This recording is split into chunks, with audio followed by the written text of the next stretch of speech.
Assalamualaikum warahmatullahi wabarakatuh. Alhamdulillahilladzi ahallan nikah wa harramas sifah. Asyhadu an la ilaha illallah wa asyhadu anna Muhammadan abduhu wa rasuluh. Allahumma salli wa sallim ala sayyidil mursalin wa ala alihi wa sahbihi ajma'in. Qala Allah ta'ala fi kitabihil karim. A'udzu billahi minasy syaithanir rajim. Wa min ayatihi an khalaqa lakum min anfusikum azwaja litaskunu ilaiha wa ja'ala bainakum mawaddatan wa rahmah. Inna fi dzalika laayatin liqaumin yatafakkarun. Shadaqallahul azim.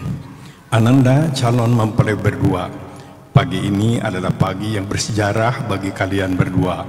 Dengan izin Allah, ridho kedua orang tua, dan insya Allah dukungan doa dari semua yang hadir pada kesempatan ini, kalian akan melaksanakan sebuah perjanjian yang istimewa, sebuah perjanjian yang suci dan mulia, yaitu akad nikah. Islam menempatkan nikah sebagai sesuatu yang agung dan mulia, karena nikah adalah bagian dari sunnah Rasulullah SAW dan juga sunnah para nabi Rasulullah yang terdahulu.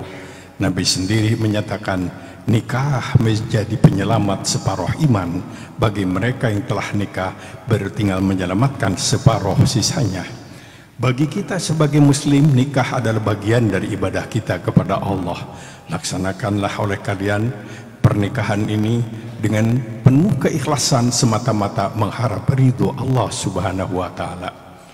Perjanjian nikah oleh Quran disebut dengan kata-kata mitsaqan ghalidho, yaitu sebuah perjanjian yang suci dan sekaligus perjanjian yang berat.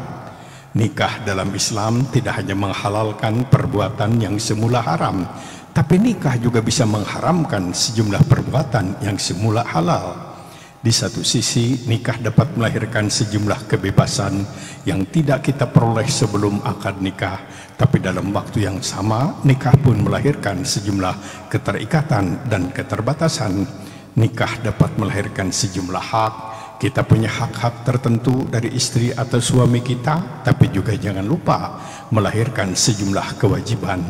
Biasanya sebuah rumah tangga menjadi tidak harmonis kalau istri atau suami cuma bisa menuntut hak tapi tidak dapat melaksanakan kewajiban dengan sungguh-sungguh. Oleh karena itu, laksanakan oleh kalian kewajiban sebagai suami, kewajiban sebagai istri dengan penuh kesungguhan dan sekaligus ketulusan, supaya semua proses membangun rumah tangga menjadi bagian dari ibadah kita kepada Allah Subhanahu wa Ta'ala. Beberapa kali Quran memberikan gambaran tentang keluarga yang ideal. Antara lain tercantum dalam doa ibadur rahman dalam surat Al-Furqan. Dan baik ini menjadi doa kalian berdua. Rabbana hablana min azwajina wa dzurriyyatina qurrata a'yun waj'alna lil muttaqina imama. Rumah tangga yang ideal adalah rumah tangga yang istri, suami dan kelak keturunan menjadi qurrata a'yun, sosok pribadi yang menyenangkan, yang mengesankan. Berikan yang terbaik kepada istri atau suami, walaupun ia tidak memberikan yang terbaik kepada kita. Sampaikan ujaran-ujaran yang menyenangkan, membahagiakan dan menenangkan, tentu tanpa kebohongan. Hindari ujaran-ujaran yang dapat menyakitkan dan menyinggung perasaan. Rumah tangga kita akan semakin harmonis apabila suami, istri dan kelak keturunan memiliki semangat kompetitif dalam ketakwaan. Lil muttaqina imama. Dan rumah tangga kita akan semakin nikmat dan berkah apabila rumah tempat tinggal kita syarat dengan keberkahan, dikemas dalam doa dalam surat Al-Mu'minun ayat 29. Rabbi anzilni munzalan mubarakan wa anta khairul munzilin. Ananda, rumah tidak akan berkah kalau di rumah banyak pertengkaran. Rumah tidak akan berkah kalau di rumah banyak kepalsuan. Rumah tidak akan berkah kalau di rumah banyak kebohongan. Rumah tidak akan berkah kalau di rumah banyak ketidakjujuran. Dan rumah akan semakin berkah kalau rumah dihiasi oleh sholat. Rumah akan semakin berkah kalau nama Allah banyak disebut di rumah, berzikir. Dan rumah akan semakin berkah kalau di rumah itu banyak dilakukan sunat-sunat yang diajarkan oleh Rasulullah sallallahu alaihi wasallam. Quran surat Ar-Rum ayat 21 yang tadi ayat yang dibaca memberikan gambaran keluarga yang ideal itu adalah apabila di tengah keluarga tercipta sakinah, mawaddah, warahmah, rumah tangga yang tentram, tenang, damai, dan terjalin cinta kasih. Kalian punya kewajiban untuk merawat, melestarikan, dan meningkatkan kualitas cinta kalian antara suami istri. Cinta kalian kepada istri, kepada suami harus lebih daripada cinta kalian kepadanya sebelum ia menjadi istri dan sebelum menjadi suami. Orang sering mengatakan dengan cinta yang ruwet terasa ringan, yang sulit menjadi mudah, bahkan jauh terasa dekat. Harta penting dalam membangun rumah tangga, sebab muslim yang baik adalah muslim yang selalu bisa berbagi dengan orang lain. Tapi kita harus waspada, harta bisa habis karena celaka, harta habis karena diambil oleh yang maha kuasa. Kecantikan, kegantengan harus kalian jaga dan harus kalian pelihara untuk istri, untuk suami. Oleh karena itu, tumbuhkan dan budayakan di antara kalian semangat ta'awun, kreatif bagaimana bisa menolong istri, meringankan istri, kreatif bagaimana bisa menyenangkan suami dan meningkatkan kualitas keimanan suami. Dan jangan lupa, kalian juga harus siap menerima realitas istri kita manusia biasa, suami kita manusia biasa, pasti ada sejumlah kekurangan.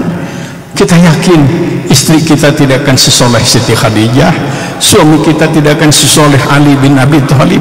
Akan tetapi Anda, rumah tangga itu menjadi harmonis kalau kelemahan yang ada pada istri dapat dilengkapi oleh keunggulan kelebihan yang ada pada suami, dan tentu sebaliknya kekurangan yang ada pada suami dapat dilengkapi dan disempurnakan oleh kelebihan yang ada pada istri.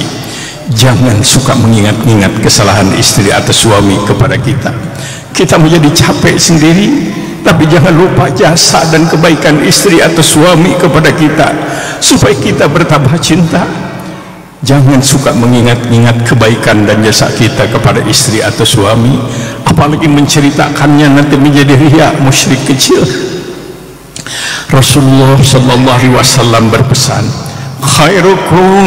khairukum linisaihim. Sahabatku, orang yang terbaik di antara kalian adalah mereka yang paling arif dan bijak kepada istrinya. Saya ini Rasulullah, saya kekasih Allah, sabda Nabi, saya berusaha menjadi suami yang paling baik kepada istri saya. Suami yang baik adalah suami selain rajin beribadah tapi memberikan perhatian dan kenyamanan kepada istri. Wala tudharruhunna litudayyiqu alaihinna. Jangan kau bikin sulit istrimu, jangan kau bikin derita istrimu. Ini pesan Quran kepada setiap pria dan kepada setiap wanita. Nabi menyatakan, seandainya di dunia ini dibolehkan manusia sujud kepada manusia yang lain, maka yang paling pantas itu istri sujud kepada suaminya. Sejumlah sahabat bercerita tentang seorang wanita yang rajin salat dan rajin saum.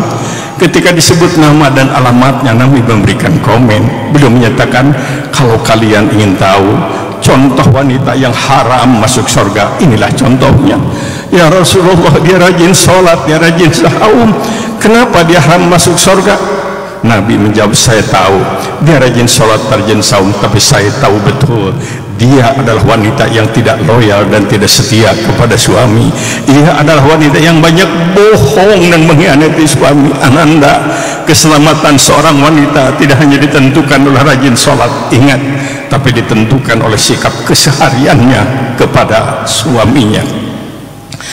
Ananda, calon pengantin berdua, membangun rumah tangga itu adalah membangun rumah tangga itu bagi kita bagian daripada ibadah kepada Allah Subhanahu wa Ta'ala. Kalian tidak boleh lupa apa yang diajarkan oleh agama kepada kita. Dusta itu dosa. Dusta kepada istri sendiri, kepada suami sendiri, itu lebih besar dosanya. Membuka aib orang lain itu dosa. Membuka aib istri sendiri, suami sendiri, lebih besar dosanya. begitu dipesankan oleh Al-Quranul Karim. Begitu juga sebaliknya, berbuat baik kepada orang lain adalah berpahala. Berbuat baik kepada istri dan kepada suami bisa lebih besar pahalanya. Kawal rumah tangga kalian dengan doa demi doa. Tekadkan oleh kalian tiada doa tanpa disertai doa untuk istri atau suami.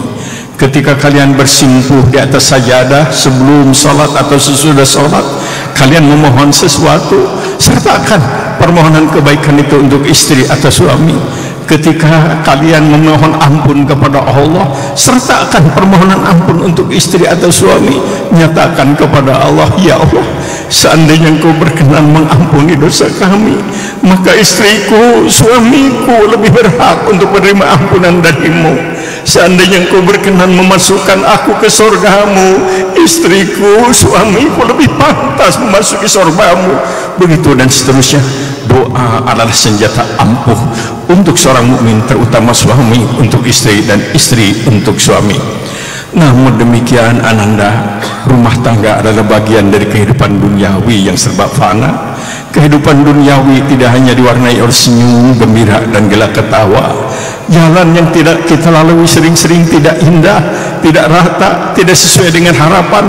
Kalau kalian harus siap menerima berbagai macam ujian. Kesuksesan rumah tangga kalian sangat tergantung kepada kemampuan kalian dalam menghadapi, menyikapi ujian demi ujian itu. Kalau pada satu saat kalian dihadapkan dengan ujian yang sangat pahit, yang sangat berat, apapun namanya, segera lakukan introspeksi. Sebab ternyata kegagalan, penderitaan, musibah sering-sering disebabkan karena kesalahan kita. Sadar akan kekurangan diri adalah langkah pertama untuk perbaikan diri. Orang yang tidak pernah sadar akan kekurangan diri biasanya sulit diperbaiki. Dirinya merasa sudah sempurna, tidak perlu diperbaiki. Kalau pada suatu saat kalian dihadapkan dengan ujian yang berat, kalian tidak boleh putus asa. Masih ada Allah yang maha perkasa, masih ada Allah yang maha kuasa. Nabi memberikan sebuah resep spiritual. Ketika bahtera rumah tangga dihadang oleh ujian dan gelombang kehidupan yang berat, beliau menyatakan, bangunkan istrimu di penghujung malam dengan penuh kasih sayang, bangunkan suamimu di penghujung malam dengan penuh kasih sayang. Fayakuman, suami istri bangun salat malam, wa yadhkuranillah, suami istri berzikir pasrah kepada Allah. Nyatakan oleh kalian, hasbunallah wa ni'mal wakil, ni'mal maula wa ni'man nasir. Tuhan, cukup Engkau saja penolongku, cukup Engkau saja pelindungku, cukup Engkau saja tempat berserah diri aku. Allah menjawab dalam hadis qudsi, aku malu kalau aku tidak memenuhi keinginan mereka, aku malu kalau aku tidak mengabulkan munajat mereka. Serahkan kesulitan itu kepada Allah sebelum kalian menyerahkannya kepada orang lain yang belum tentu bisa menolong kalian. Satu lagi ananda yang saya ingin sampaikan, pesan kunci untuk meraih kebahagiaan dunia bahkan di akhirat, yaitu birrul walidain. Kalian harus tetap khidmat dan hormat kepada ayah dan ibu. Keselamatan kalian, kebahagiaan kalian, bahkan surga pun sangat tergantung pada sikap kita kepada kedua orang tua kita. Rasulullah sallallahu alaihi wasallam berulang kali menyampaikan pesan moral bahwa menyakiti orang tua, menyakiti ayah dan ibu adalah malapetaka bagi yang bersangkutan. Secara khusus Nabi menyampaikan pesan di hadapan ratusan para sahabatnya, kullu dzunubi yuakhirullahu ma yasha illa uququl walidain. Sahabatku, semua dosa manusia boleh-boleh saja ditangguhkan azab dan siksanya di akhirat nanti kalau Allah menghendaki, kecuali satu.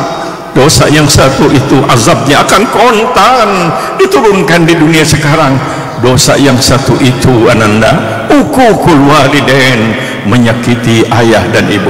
Tidak ada kesuksesan, tidak akan pernah ada kebahagiaan, tidak akan ada keberkahan, bahkan tidak ada surga bagi mereka yang kerjanya menyakiti ayah dan ibunya. Sembahlah Allah, jangan menyekutukan Allah, khidmat hormatlah kepada ayah dan ibu. Insya Allah kalian akan memperoleh kenikmatan sesuai yang dijanjikan oleh Allah Subhanahu wa Ta'ala. Kalian bahagia, ayah dan ibu lebih bahagia. Kalian menderita, ayah dan ibu akan merasa tersiksa. Barakallahu laka wa baraka alaika wa jama'a bainakuma fi khair. Wassalamualaikum warahmatullahi wabarakatuh. Waalaikumsalam. Kami ucapkan terima kasih kepada Bapak Dr. Kiai Haji Miftah Farid atas apa yang disampaikan di khutbah nikah.